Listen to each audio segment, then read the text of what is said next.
Hi friends, welcome to my channel Sai Fine Arts.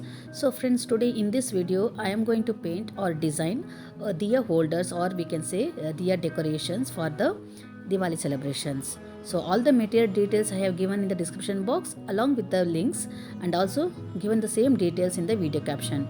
So I request you to watch this video till the end and share your feedback in the comment section. So let's begin now. Thank you.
So friends, our painting is done on the Diya holder.